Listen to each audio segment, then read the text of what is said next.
currently an assistant district governor for Rotary International District 2450, comprising Armenia, Bahrain, Cyprus, Egypt, Georgia, Lebanon, Palestine, and the United Arab Emirates.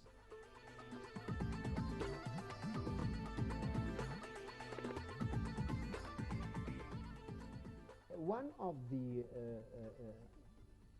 organizations I belong to is the Rotary International.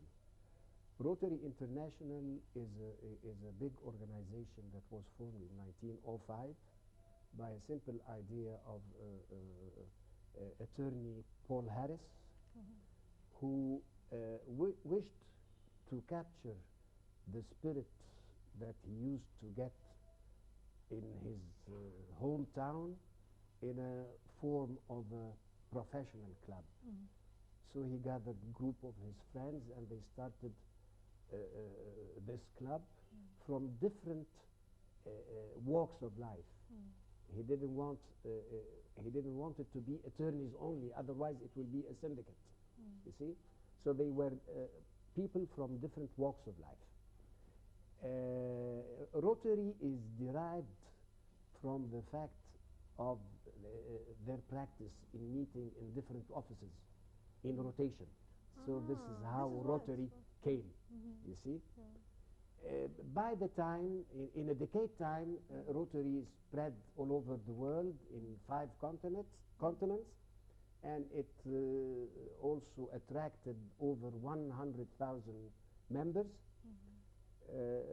Rotary is engaged not only in social activities or gathering. It concentrates on humanitarian projects to the needy people in areas like health, illiteracy, water. Worldwide, they made big projects, and even in Egypt, actually, they shared in the polio, eradication of polio. So Rotary As is far as I know, you're currently an assistant district governor for Rotary International District 2450? Yes. That's comprising Armenia, Bahrain, Cyprus, Egypt, Georgia, Jordan, Lebanon, Palestine, and the United Arab Emirates. Yes, exactly. Because Rotary actually is, Rotary International is, consists of different zones worldwide, and the zone comprises of different districts as well. And in some cases, in our case, District 2450 comprises of number of countries, but you can find places where a country has more than a district, you see, depending on the number of clubs. Our district was unique in that sense.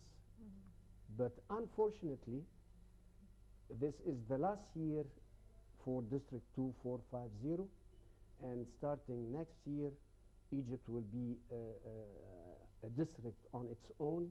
It's called 2451, and it will confine only to Egypt. And the rest of the countries will be District 2452.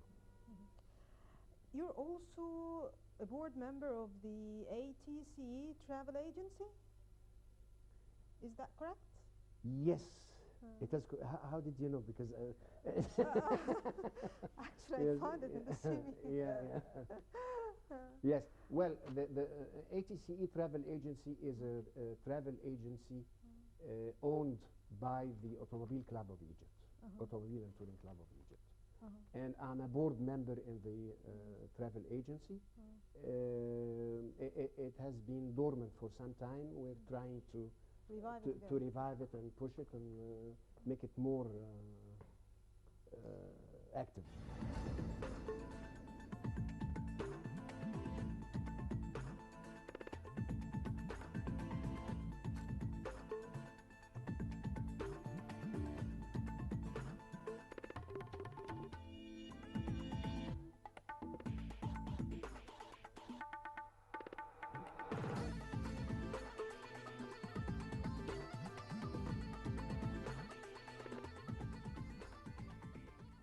What were the posts that you enjoyed most during your path to success? You won't believe it, but I enjoyed very much working. I'll try to.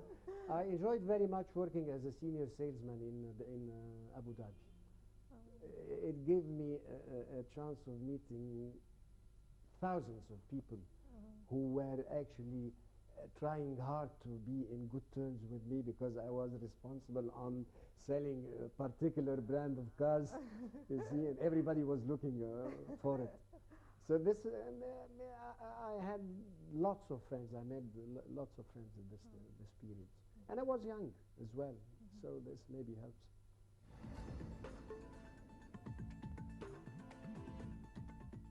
I became a board member of the Automobile Club.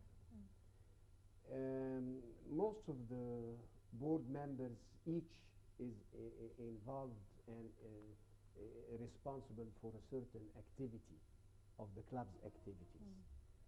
I was chosen to get the customs and international relation committee in the club.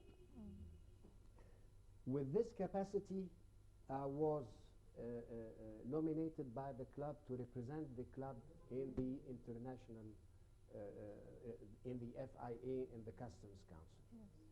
The Customs Council is formed from 11 members, 9 from different countries and 2 from the International Federation, the FIA. If you want me to tell the countries, I can mention them. Sure. It's Saudi Arabia, Syria, Venezuela, India, Egypt, Syria, we mentioned Syria, Turkey, you see? It's 9, and Egypt. I was nominated in the council by the club, and in its first meeting, there was an election, and I was chosen as the vice chairman of the council. The council is concerned with attending to the problems of the customs issues involved with mobility of cars. Why did they choose you in particular to this job? Who chose me? You've been nominated to this I've been job. nominated because I'm responsible for the committee involved in this activity in the club. So I was, accordingly, I was nominated for this post, for joining the council. Yeah. When the FIA told us that they are forming a council, they told the club and they said, nominate your representative there, and they nominated me.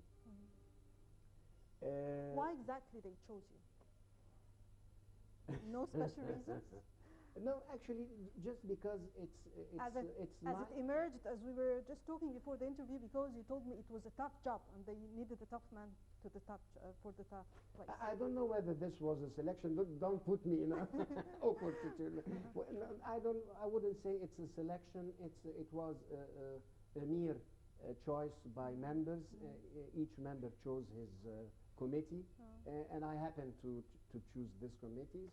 So it became part of my jurisdiction, and this is how this how yes, it went. yes. If you want to know more about the Fédération Internationale de l'Automobile, of which we are members, I can give you a brief on this. Please do.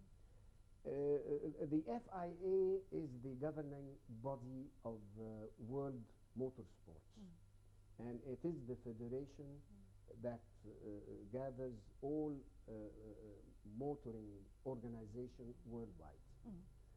It was founded in 1905, 1904, with the headquarters in Paris, and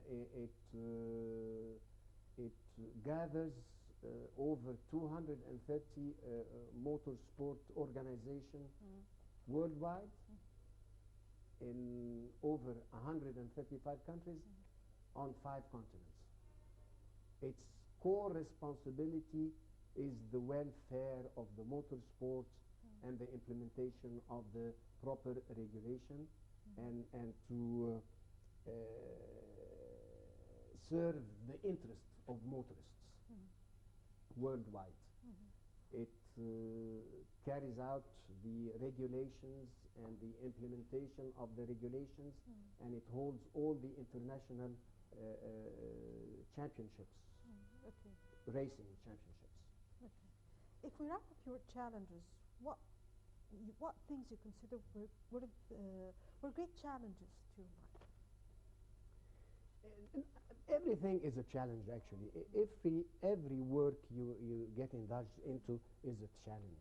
The point is how to set your goal properly, how to make your homework in gathering information, whatever information that is connected to this work, your perseverance, your hard working in putting things together, and the faith that you will do and you will succeed.